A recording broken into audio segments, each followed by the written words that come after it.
नमस्कार बच्चों। पिछली कक्षा में मैंने आपको प्रगतिवाद के बारे में बताया था कि प्रगतिवाद काव्य का संक्षिप्त परिचय देते हुए इसकी विशेषताएं बताओ। तो प्रगतिवाद में क्या था? संपूर्ण प्रगतिवादी काव्य साम्यवाद के सिद्धांतों पर आधारित था, या इसे हम यूँ भी कह सकते हैं कि गरीबों को, मजदूरों को समर्पित था ये काव्य। और इस काव्य का अंत मैंने बताया था 1943। अब 1943 में ही, यहाँ आप थोड़ा सा ध्यान से सुनना, 1943 में ही तार सप्तक, ये नाम याद रखना है, तार सप्तक एक किताब लगा लो, एक पत्रिका लगा लो, इसका प्रकाशन हुआ था। और इस तार सप्तक में 7 कवियों की रचनाएं संकलित थी और यहीं से इस प्रयोगवादी काव्य का आरंभ माना जाता है। अब प्रयोगवाद का नाम है वो सबसे पहले आचार्य नंदलाल वाजपेयी द्वारा दिया गया था, और वो नाम जो दिया था एक तरह से इन्होंने कटाक्ष के रूप में कहा था। तो हम कह सकते हैं कि हिंदी साहित्य में जो प्रयोगवाद का आरंभ है वो 1943 ईस्वी से माना जाता है और ये समाप्त होता है 1951 में। तो इस समय में जितने भी कवि हुए उनके काव्य के बारे में आपको थोड़ा बहुत पता होना चाहिए, उन कवियों का नाम आपको पता होना चाहिए और उनके काव्य में कौन कौन सी प्रवृत्तियाँ विद्यमान हैं वो आपको पता होनी चाहिए। अब जहाँ तक तार सप्तक मैं बता देता हूँ कि 4 तार सप्तक छापे गए थे, एक 43 में, एक 1951 में, एक 59 में और एक 79 में। जहाँ तक अब आई इसको आगे चलते हैं। अब बात करता हूँ मैं प्रयोगवाद के अर्थ की। जहाँ तक प्रयोगवाद का नाम है वो एक तरह से खुद आचार्य नंदलाल वाजपेयी ने व्यंग्य के रूप में दिया था, और इसके बदले में जो तार सप्तक नामक किताब लिखी थी जिसके संपादक आगे थे, उन्होंने कहा है कि हमारी कविताओं को यदि कोई नाम देना चाहे तो नई कविता भी कह सकता है। उन्होंने भी कहा था कि हम कोई वाद नहीं उत्पन्न करना चाहते और न ही हम वादी हैं और न ही हम पूर्व में जो काव्य लिखा गया है उसका अनुकरण करना चाहते हैं। हमें लीक पर चलना, यानी कि बंधी बंधाई परिपाटी पर चलना पसंद नहीं। अब इन जो तार सप्तक में जो 7 कवि थे उनका काव्य है वो लीक से हटकर है। आपको पता है, अगर आपने याद किया होगा तो इससे पहले प्रगतिवाद है, तो प्रगतिवाद का जो काव्य है वो पूरी तरह कृषक, मजदूर, दीनहीन, गरीबों के प्रति है। लेकिन इस काव्य में ऐसा कोई एक निश्चित रूप नहीं है जिसे हम कह सकते हैं कि इसमें ये है। तो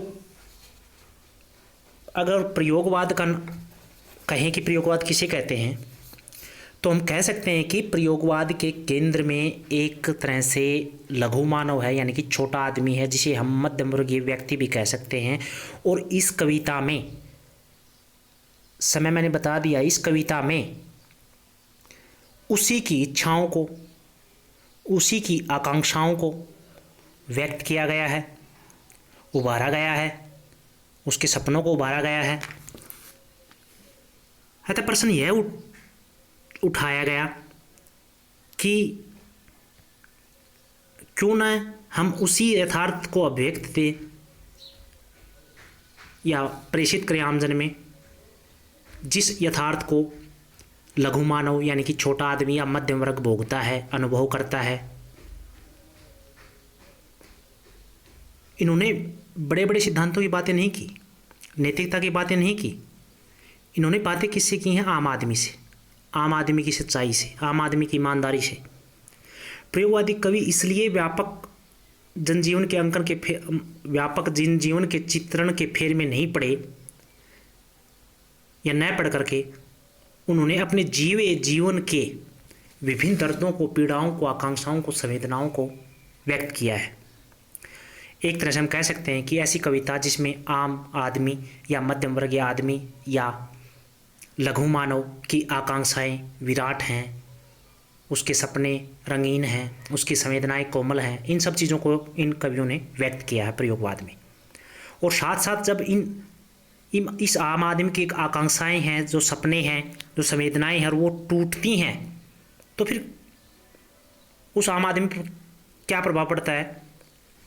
तो उस संवेदना को भी इन्होंने अंकित किया अपने काव्य में। तो कह सकते हैं हम प्रयोग क्या है, एक अर्थ है जिसमें नया जो नया का प्रतीक है। तो इस काव्य में सब कुछ नया है, भाव भी नए हैं, शैली भी नई है, और उसको व्यक्त करने का बहाना है वो भी नया है। अब हम आगे बढ़ते हैं। इस प्रमुख कवि, बात कर रहा हूँ मैं प्रमुख कवियों की, तो आपको 5-7 नाम याद होने चाहिए। अब प्रमुख कवि कौन कौन से हैं? मुक्तिबोध, भारत भूषण अग्रवाल, गिरजा कुमार माथुर, रामविलास शर्मा, नेमीचंद्र जैन, शकुंतला माथुर, नरेश मेहता। इसके अलावा केदारनाथ अग्रवाल, शमशेर बहादुर सिंह और धर्मवीर भारती।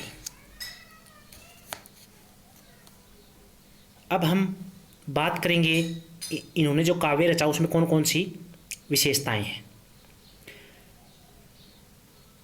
तो कह सकते हैं प्रयोगवाद की प्रवृत्तियां और विशेषताएं। आपको एक बात दिमाग में ध्यान रखना है, इस जो अवधि है, प्रयोगवाद की अवधि है, इस अवधि में जो रचना रची गई, जो काव्य रचे गए, उनकी जो विषय वस्तु है, उनकी जो विशेषताएं हैं, वो पिछले काव्य से और आने वाले काव्य से बिल्कुल भिन्न है। प्रगतिवाद में जहाँ मजदूर, आम आदमी या गरीब आदमी केंद्र में था, मार्क्सवाद केंद्र में था, तो इस प्रयोगवाद में मध्यम वर्गीय आदमी केंद्र में है, उसका जीवन केंद्र में है, उसकी आकांक्षाएं, उसकी विशेषताएं, उसकी पीड़ा, उसका दुख दर्द, वो सब प्रयोगवाद के केंद्र में है, और यही इसकी विशेषताएं हैं। अब इसकी विशेषताओं को हम एक एक बिंदु के माध्यम से बताते चलते हैं। तो सबसे पहले हम लेते हैं क्या? व्यक्तिकता। अब व्यक्तिकता क्या है? अगर आप में से किसी ने अगर पॉलिटिकल पढ़ी हो तो उसमें व्यक्तिवाद है, तो वही है व्यक्तिकता है। व्यक्तिकता क्या है? व्यक्ति प्रमुख है। तो इन कवियों की नज़र में व्यक्ति प्रमुख है और समाज गौण है। इनकी नज़र में व्यक्ति के शव पर, उसके अस्तित्व पर समाज का बंधन नहीं होना चाहिए, बल्कि समाज को ऐसी परिस्थितियाँ उत्पन्न करनी चाहिए जिन परिस्थितियों में आम आदमी अपने व्यक्तित्व का संपूर्ण विकास कर सके। अब इस बात पर भी बल दिया है इस युग के रचनाकारों ने कि समाज व्यक्ति से ऊपर नहीं हो सकता। समाज को इतनी भी छूट नहीं मिलनी चाहिए कि उससे किसी आम व्यक्ति का व्यक्तित्व या उसकी संवेदना या उसका चरित्र दब जाए। यही वजह है कि आज्ञा ने माना है कि व्यक्ति की सत्ता ही प्रमुख है और उसकी स्वतंत्रता कभी भी बाधित नहीं की जानी चाहिए समाज द्वारा। अब इसमें व्यक्तिवाद का जो गुण है, एक तरह से इसकी विशेषताएं हैं, तो इसका मतलब ये नहीं कि इन्होंने व्यक्ति को प्रमुख मानते हुए समाज को पूरी तरह नकार दिया, बल्कि इन्होंने कहा है कि समाज व्यक्ति के विकास में सहायक होता है, इसलिए उसे सहायता करनी चाहिए, उसे बाधा उत्पन्न नहीं करनी चाहिए। अब अगला बिंदु है काम कुंठा का नग्न चित्रण। अब प्रयोगवाद है, आपको ध्यान रखना है कि फ्रायड हुए हैं साइकोलॉजी में, तो उन्होंने एक सिद्धांत दिया था काम का सिद्धांत, कि व्यक्ति जो भी करता है वो काम से प्रभावित होकर करता है। तो इसी सिद्धांत को मानते हुए धर्मवीर भारती, आज्ञे मुक्तिबोध, नरेश मेहता, शमशेर बहादुर, गिरजा कुंवर माथुर आदि ने अपने काव्य की रचना की है। मुक्तिबोध की अनेक कविताएं हैं, जैसे कि इनकी कविता है ब्रह्म राक्षस, अंधेरे में। ये पूरी की पूरी है इस फ्राइड के कामवाद पर आधारित है। तो इन कवियों ने व्यक्ति के जो मन की जो दशाएं होती हैं, व्यक्ति के मन के जो 3 भाग होते हैं, उन तीनों भागों का, जिसे हम अवचेतन, अर्धचेतन और अवचेतन नाम देते हैं, इन तीनों का वर्णन किया है। आगे धर्मवीर भारती, गिरजा कुंवर माथुर आदि के कवियों में इस चीज़ को या इन विशेषताओं को बड़ी आसानी से देखा परखा जा सकता है। अब अगले पॉइंट पे चलते हैं। अगला है प्रयोगधर्मिता। अब मैंने बता दिया कि प्रयोगधर्मिता क्या है, यानी कि इन कवियों ने साफ साफ कहा है कि हमें पीछे आने वाले कवियों का अनुकरण नहीं करना, बल्कि हमें अपनी परंपराएं खुद बनानी है, क्योंकि इनकी नज़र में प्रत्येक समय की समस्याएं अलग होती हैं। ऐसे में उन समस्याओं को जानने और समझने का तरीका भी अलग अलग होना चाहिए। अब प्रयोगवादी साहित्य में क्या है? अस्तित्ववादी दर्शन है, काम कुंठा है, तनाव है, दुख है, शब्द, शैली, बिंब, प्रतीक आदि सभी में एक तरह से नवीनता है, एक तरह से नयापन है। तो ये भी कह सकते हैं कि ये इसमें हर जगह प्रयोग हुए हैं। ये उपमान मैले हो गए हैं, अर्थात पहले जो चले आ रहे उपमान थे वो अब खत्म हो चुके हैं। इसी तरह से इसका 4 नंबर पार्ट है, यानी कि चौथा बिंदु है व्यष्टि और समष्टि में समन्वय। अब व्यष्टि क्या होती है, समष्टि क्या होती है? व्यष्टि मतलब व्यक्तिवाद, समष्टि मतलब समाजवाद। तो इन्होंने कहा है कि व्यक्ति और समाज में समन्वय होना चाहिए, संतुलन होना चाहिए, तभी व्यक्ति अपना विकास कर सकता है। तो इन्होंने ये साफ साफ कहा है इन कवियों ने कि समाज को हमेशा व्यक्ति के विकास के लिए तैयार रहना चाहिए, उसमें बाधा उत्पन्न नहीं करनी चाहिए। अब प्रयोगवाद के विरोधियों ने तो इस पर अनेक इल्ज़ाम लगाए हैं। कहा है कि भाई इसमें तो व्यक्ति प्रमुख दिखाया गया है, समाज प्रमुख नहीं दिखाया गया, लेकिन ऐसी बात नहीं है। इन कवियों ने समाज को भी महत्व दिया है, लेकिन उसके साथ साथ व्यक्ति को भी महत्व दिया है। तो हम ये पॉइंट हो गया। अब अगले बिंदु की ओर बढ़ते हैं, प्रेम चित्रण।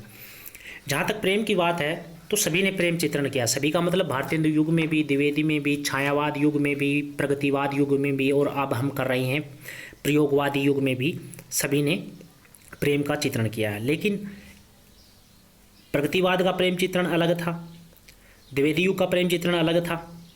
तो इसी प्रकार से जो प्रयोगवाद का प्रेम चित्रण है वो भी इन सब से हटकर है।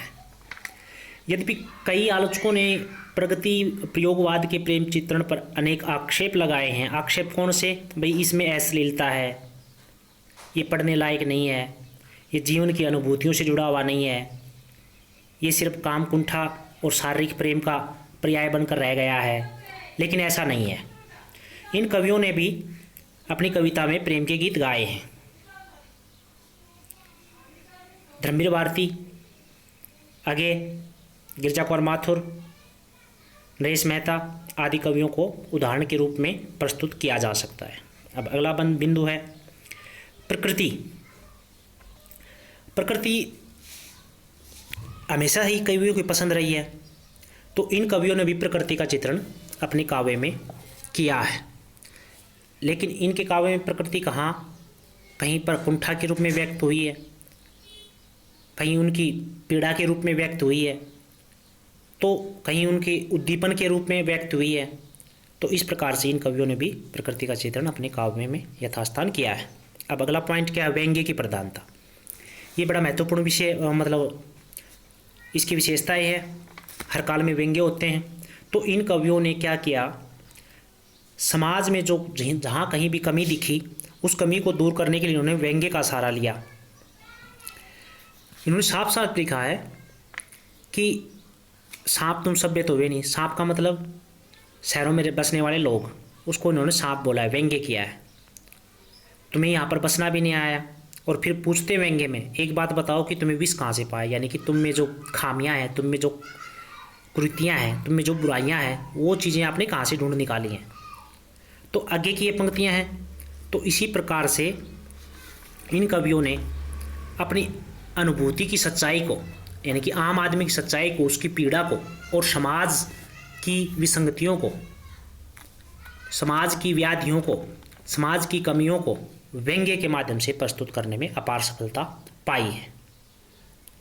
तो इस प्रकार कह सकते हैं कि यह जो काव्य है जनजीवन से नहीं कटा, बल्कि जनजीवन से जुड़ा हुआ है, क्योंकि ये कवि हैं यथार्थवादी हैं, और यथार्थ का मतलब जो जैसा दिखाई दी उसको वैसे ही व्यक्त करना। तो इन कवियों को जहाँ पर भी समाज में कमी लगी, उस कमी को इन्होंने, यानी कि समाज की जड़ता है, कुंठा है, नास्ता है, और जो मनुष्य की जो पीड़ा है, उसको इन्होंने व्यंग्य के माध्यम से व्यक्त किया। अब अगला पॉइंट है बौद्धिकता। अब बौद्धिकता क्यों है? क्योंकि ये कवि पढ़े लिखे थे, और पढ़े लिखे का मतलब ये नहीं कि ये किसी न किसी धर्म से या किसी न किसी वाद से, जैसे कि अस्तित्ववाद से हो गया, अस्तित्ववाद से जुड़े हुए थे ये प्रयोगवादी कवि, फ्राइड से जुड़े हुए थे प्रयोगवादी कवि। तो क्या हुआ, इनमें व्यक्तिकता पूरी भावुकता के साथ आई है, और ये व्यक्तिकता बौद्धिकता के दबाव में भी दब गई है। ये व्यक्ति के सत्य को ही विराट मानते हैं भगवान से। अगला बिंदु देश प्रेम। अब प्रयोगवाद में जिस तरह प्रगतिवाद में देश प्रेम था, तो इसमें भी देश प्रेम है, लेकिन इसमें देश प्रेम किसके माध्यम से व्यक्त किया है? आम आदमी के दुख के माध्यम से। इन्होंने चिंतन किया है आम आदमी की पीड़ा का, उसके अस्तित्व का। तो भूखे लोगों के प्रति इन्होंने संवेदना व्यक्त की है, तो ये उनका देश प्रेम है। अगला बिंदु भाषा शैली। अब मैंने पहले बताया था कि इन कवियों का जो प्रयोगवाद है वो नाम ऐसा इसलिए रखा है क्योंकि इनकी जो भाषा शैली है, इनका जो विषय है, वो सब अलग है। वो एक तरह से अपने आप में बदलाव है। मुक्तिबोध की बात करें तो उन्होंने एक नई शैली का निर्माण किया जिसे फैंटेसी बोलते हैं। इसी तरह से जो तत्सम तद्भव शब्द हैं, वो अंग्रेजी और विदेशी शब्द हैं, वो भी एक अलग तरह से यूज हुए हैं। आगे ने कविता में प्रचलित वर्तमान या तत्कालीन समय की शैली को बोला ठीक नहीं है हमारी समाज के लिए। उन्होंने छायावादियों पर और प्रगतिवादियों पर व्यंग्य किया। आगे ने उसका विरोध किया है कि व्यक्ति की जो हैसियत है, जो व्यक्ति का अस्तित्व है, वो छोटा नहीं है। उन्होंने लिखा है कि मेरी भुजाएं टूट गई हैं क्योंकि मैंने इसकी परिधि में मेघों को बांध लेना चाहा। तो कह सकते हैं कि यहाँ पर जो प्रतीक हैं, जो उपमान हैं, जो अलंकार हैं, जो भाषा शैली है, वो बिल्कुल लीक से हटकर है। और इन कवियों को इसी कारण से, भाषा शैली के कारण से, भाव शैली के कारण से इनको प्रयोगवादी कहा गया है। और ये प्रयोगवाद की विशेषताएं थी। नमस्कार। अगला प्रश्न अगली कक्षा के लिए। धन्यवाद।